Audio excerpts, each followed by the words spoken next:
بەردەوامی ئێستاش گفتوگۆی بابەتی تەوەری یەکەم بەسپاسەوە لەگەڵ میوانەکەم لە تارانی پایتەختی ئێرانەکەم هەڵبەت ببورن لە کرماشان هەڵبەت حەز و خولیای مرۆڤ کۆتایی نایەت. بابەتەکەم بە دیاریکراوی لەسەر شاخەوانیە. گەنجێک لە کرماشان گەنجێکی کورد لە کرماشان بۆ بەرزترین لووتکەی شاخ لە جۆرجیا سەرەکەوێ و سەرکەوتنی ئەم لووتکێش وەک دیاریەک ئەبەخشێ بە سەرۆک مامجەلال. من قسە لەسەر بەرزترین لووتکەکەم لە جۆرجیا کە ئەم گەنجە کوردە سەرکەوتووە و بزین هۆکارەکەی چییە کە ئەمەی کردووە بە دیارەک بۆ ڕۆحی پاشی سەرۆک مامجەلال. باسپاسەوە لە کرماشان بەڕێز ڕەزا ڕەحمانم لەگەڵایە. کاک ڕەزا بەیانیت باش، سپاس کاتی خۆت بێمە بەخشی. سلام برا بەیانی ئێوەش باش، سلام یەکەم بۆ ئێوە و میدیاگانی میدیای کورسەت و بینەرانی. سپاس کاک ڕەزا، سەرەتا ئەگەر باسیەوە بۆ بکەی بیرۆکەی سەرکەوتنت بۆ ئەم شاخە لە جۆرجیا لە چیەوە سەرچاوی گرتووە؟ کاک خۆ من تقریبا 20 ساڵ پێش لە ئێستا درم شاخەوانی یەکەم زۆر حەزم لە شاخەکانی هەموو عالەمە هەموو دنیاە. باشە زۆربەی حەزم لە شاخی زستانە بەفر و ساوڵە. ئەم ساڵش پرۆگراممان هیچ لەگەر 3 کەس لە بەرادەرانی ئیران دانێکی لە ئەسفەهان و 2 کەس لە کرمان و بشین لەسەری شاخی جورجیا. شاخی جورجیا کازبەک خۆتان ئەزانین شاخێکە عالەمیە، لە هاوین زۆر کەس ئەچن، وەلی تا ئێستا لە زستان زۆر کەسیشتە. لە ئیران تا ئێستا 5 کەس بیشتر لەسەر شاخی کازبەک لە زستان و نەڕشتە. ئێمە پرۆگراممان هیچ کە لە 1 هەفتە بشیم لەسەر ئەو شاخە. ئەم ساڵیش لە 20 مانگ دەست لێلی کردیم، لە 1 هەفتە چیم لە منتەقە و لە 24 مانگ و ڕشتیم لەسەر شاخەکە. بەڵێ کاک ڕەزا، چەند ڕۆژی خان بۆ سەرکەوتن بۆ شاخەکە هەڵبەت وەک خۆت ئاماژەت پێیا لە زستاندا سەختە؟ کاکە ئێمە پرۆگرامەکەمان خۆ پرۆگرامی هاوینەکەی هەر بۆ 3 ڕۆژە. ئێمەش پرۆگراممان ئەوە کە ڕۆشتیم خۆتان ئەزانین پرۆگرامێک هاوین بۆ زستان زۆر سەختە. ڕۆشتیم بە گوندێک هەیە لە 20 مانگ گوندێک هەیە لە ناوی گوندی کازبەکی یەکمجار لە 2018دا لەگەر فدراسیۆنی ئەو منتەقەی جۆرجیا هەماهەنگیمان کەمەتە کاکە ئەم ساڵە فەرقی هەست لەگەر ساڵ بەفری زۆر هاتیە ساوڵەکەی زۆر سەختە. یەک تیم لە هەر ئەرمەنیا هاتیە 2 مانگ پێویستە لە ئێستا ئەو تیمیش لە 5 کەسەکە 3 کەسیان ڕۆشتین لەسەر شاخە. ئێمە لە 3 ڕۆژ دەست لە لیبلەری کردیمە لە ڕۆژی سوم کە لە ئەرتفاع 3000 لە خەیمەمان خۆت شیبیاتی لیژیاتیەکەی تقریبا 35 بۆ 50ە. ئێمە لە ڕۆژی جمعە آخر ڕۆژەکەی لەگەر زەحمەتەوە خۆتان ئەزانین لە ویدۆگە، یعنی حتا ڕۆژە آخر من لە کوتایەکەی لە آخر ڕۆژەکە توی بشید لەسەر شاخەکە باید لە حەبلۆ بیت، لە تەنابوو بیت، لە تەنافیت بشید، یعنی هەر 3 کەسمان لە تەنابی من لە 50 متری لە قوڵەکە دەرچیم، لەنی خاتمە خوارەوە. لە ڕۆژی جمعە ساعتی 3 بەدەزۆر ڕۆشتیم لەسەر شاخەکە و ئەوەش من حەزم لەوە بی تەقدیمی ڕۆحی مامجەلال بیکەم و سڵامەتی هەیروخان. دەستەکانی خۆش بێ. کاک ڕەزا، پێشتر چەند جار چوویتەتە شاخ بۆ نمونە لە ئێران یاخود وڵاتانی تر هەڵبەت وەڵاهی بەرز و سەخت؟ بەڵێ من لە شاخی حەفزاری خەنتانگەریم ڕۆشتووە، لێلینم ڕۆشتووە لە منتەقەی ئایلەمپیک هیمالیا 2 شاخی 6000م ڕۆشتووە، تقریبا 10 جار لە دەماوەند بیشتر لە زستانیم ڕۆشتووە. لە 2 ساڵ پیش لە ئێستا ڕۆشتم لە ساخی مونبلان بەرزترین شاخی ئوروپا، ئەوەش من تەقدیمم کرد بۆ مامجەلال و هەر ئەو کاتە تقریبا 2 ساڵ پیش لە ئێستا ڕۆشتم لەسەری شاخی مونبلان، ئەوش هەر تەقدیمم کرد ڕۆحی پاکی مامجەلال. بەڵێ کاک ڕەزا، لە ناو ئێران گروپی شاخەوانیتان هەیە یاخود خۆتان چەند کەسێکن و سەربەخۆ شاخەوانی ئەنجامێن؟ هەر سەربەخۆی شەکەیمە. ئێمە خۆ لە کرمانشان بەرەدەریمان هەیە کاک ڕەزا شەحڵایی، ئەوە 8 شاخی بەرزی عالەمی 8000 ڕۆشتووە. گروپی گە بە سەربەخۆ خۆمانی شەکەیم و ئەوە گروپی خاسمان نییە. بەڵێ کاک ڕەزا، ئەگەر زانیاری تەبێ مێژووی شاخەوانی لە ئێران بە شێوەیەکی گشتی و لە ڕۆژهەڵات بۆ کێ گەڕێتەوە ئەم خولیایە؟ کاک ئەوەک من لە بیرمە هەل لە کۆن و خۆدانزانی محەممەد ئەوراز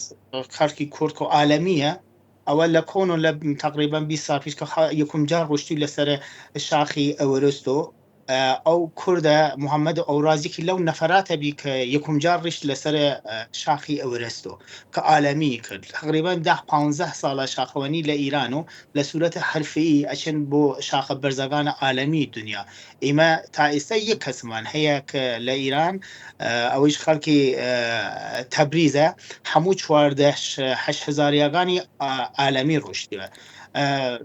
یەک کەسێنی لە ئیران و هەیە تقریبان 10-15 ساڵە لە ئیران بە سوورەتە حرفەیی درن ئەو ئیشەکانی ئیشی شاخەوانی حرفەیەکان. بەڵێ بەڕێز ڕەزا ڕەحمان هیچ کاتێک لە کاتی شاخەوانیە خۆت یان هاوڕێیەکت تووشی گرفتێک بووە؟ بەڵێ 2 ساڵ پیش لە ئێستا کە ئێمەش ڕۆشتین لەسەری شاخی مۆمبلان و هاتیمە خوار و خەوش هەر هەموو سایتە چێشتاکان هەم لە فەرانسە و هەم لە ئیران بەحس لەسەراوە کرد ئێمە سێ کەسبی من لە تقریبان هاتیم بەرەو خوار و 2 کەسمان دەرچی کە من ئەو 2 کەسە نجاتمدا لە هەموو میدیاگانی فەرانسە و ئیران بەحسیان لەسەراوە کرد ئەو حادثە زۆر گرنگ بی بۆ ئێمە وەلی خوا یارمەتی کرد ئەو 2 کەسە نجاتمانداوە هاتیمە خوارەوە هەر 2 ساڵ و کاتێکە من ئەو سوودە تەقدیم کرد بە ڕۆحی پاکی مام جەلالە. زۆر سپاس. کاک ڕەزا گرنگترین ئەو ڕێنمایانە چییە کە پێویستە هاوڵاتیان لە کاتی سەرکەوتن بۆ ئەو شاخانە یاخود شاخی سەخت جێبەجێ بکات؟ کاکە لە لای من شاخی سەخت ئێمە زۆر فەرقی هەست ئەمە جلوبەرگەکەی زۆر فەرقی هەست لە گەردی جلی بەرگی هاوین و بەتەنیایی ئێستا کەس بەتەنیایی حەق نییە بشوت بۆ سەر شاخ و زۆر سەختە ئەگەر حادثەی خۆتان نەزانین حادثەی پیش بکەوت کەس نییە یارمەتی بدە حتمما باید جلوبەرگەکەی ڕێنماییەکەی کلاسەکەی ئاموزشی شاخەوانی بتاکید ئاموزشی شاخەوانی ببینن زۆربەی کەسمان بینم ئێستا زۆربەی گروپاگانی سولەیمانی زۆر پیشرفتیان کردووە لە شاخەوانی ئێستا تقریبان 2-3 ساڵە دەست لە لیان کردووە وەلی شاخەوانیەکان زۆر چ لە بەردەوانی چ لە شاخەوانی ئێستا ماشەڵڵا لە شاخەوانیان و زۆر باش بیا ولی بەتاکید من باسم لەسەوە ئەگەر شاخەوانیەکەن حتمما یەکم جار کلاسەکانیان بشن ئاموزشەکانی ببینن لە سولەیمانیش مامۆستاکانی زۆر باشە حتمما دەست لە کلاس بکەن یعنی لە گروپاکان دەستەلی بکەن بەتەنیایی شاخ ناچن. بەڵێ کەواتە بەپێی قسەکانی بەڕێستان بێت گرنگە پێش ئەوەی کە هاوڵاتیان یاخود هەر شاخانێ بچێتە لووتکەیەکی بەرز ئەو ڕێنمانە جێبەجێ بکات جا مەبەستم گرنگە لانی تۆریش هەیە وەکو ڕێنمایی یاخود بەس پراکتیکە وەکو ڕێنمایی یا وەکو ڕاهێنانی سەرەتایی بۆ نمونە ئەزانیشینە من باسم لەسەر ئەوەیە کە شاخەوانی چشتیگە خۆتان ئەزانین هەم بۆ سەلامەت جسم و ڕەوان و ئیسا کەس بە شاخەوانی ئەکات بێت مەسەڵەن بۆ یاری ئەزانێت بۆ یاری خۆ دەزانێت سەیریکن زۆر فەرقی هەست لە نەفەراتی تر هەم لە لەحاظ جسمی هەم لە لەحاظ ڕوحی ئینسانێکی ئارامە من باسم لەسەر ئەوەیە کە شاخەوانی وەرزشێکی زۆر باشە خەڵکەتەنە لەو وەرزشە لە هەموو چشتی برێسە ئارامەکەت لە هەموو چشتی برێت. بەڵێ کاک ڕەزا لە ئێران بە شێوەیەکی گشتی چەند شاخی سەختەیە کە گروپی شاخەوانی بچن بۆی؟ کاکە لە ئیران ئێستا پرۆگرامی هەیە خو هەر پارێزگای یەک شاخە بەرزی هەیە ئێستا خۆ تقریبان 4-5 شاخی بەرزی زۆر لە ئیران هەیە دەماوەندی هەیە سەبڵانی هەیە لە کرماشان چەند شاخ بەرزی هەیە لە ئەربورز هەر لە تاران 5-10 دانە شاخی هەیە متا پرۆگرامی هیچتنە هەر کەس لە ئیران بشن لەسەر ئەو بەرزیاتیانەکانە هەر ئەو شاخانە پارێزگاکانی یعنی 32 پارێزگامان هەیە لەو 32 دانە بشت نشانی دەنەپی نشانی مەسەن لە پێویشن ئەو نشانی هەموو شاخاکان وەریگرتنە لە هەر ئوستانی یەک دانەمان هەیە. بەڵێ کاک ڕەزا ئەپرسم پلانی داهاتوو چییە؟ ئایا هەر لە ناو ئێران بەنیازیت یاخود بەنیازی بچیتە شاخێکی سەختتر و بەرزتر لە دەرەوەی ئێران؟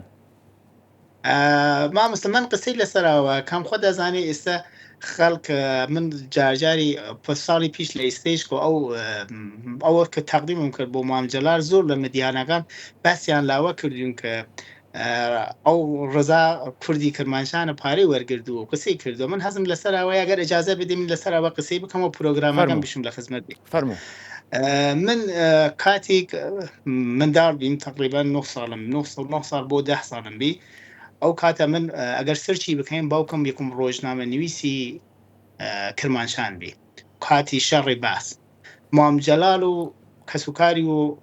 چەند خزمەتی هاتیم بۆ کرمانشان و ئەو کاتە من منداڵ بیم لەگەر باوکم ڕۆشتیم لەلای مام جەلال مقابلەی لەگەری مام جەلال بکات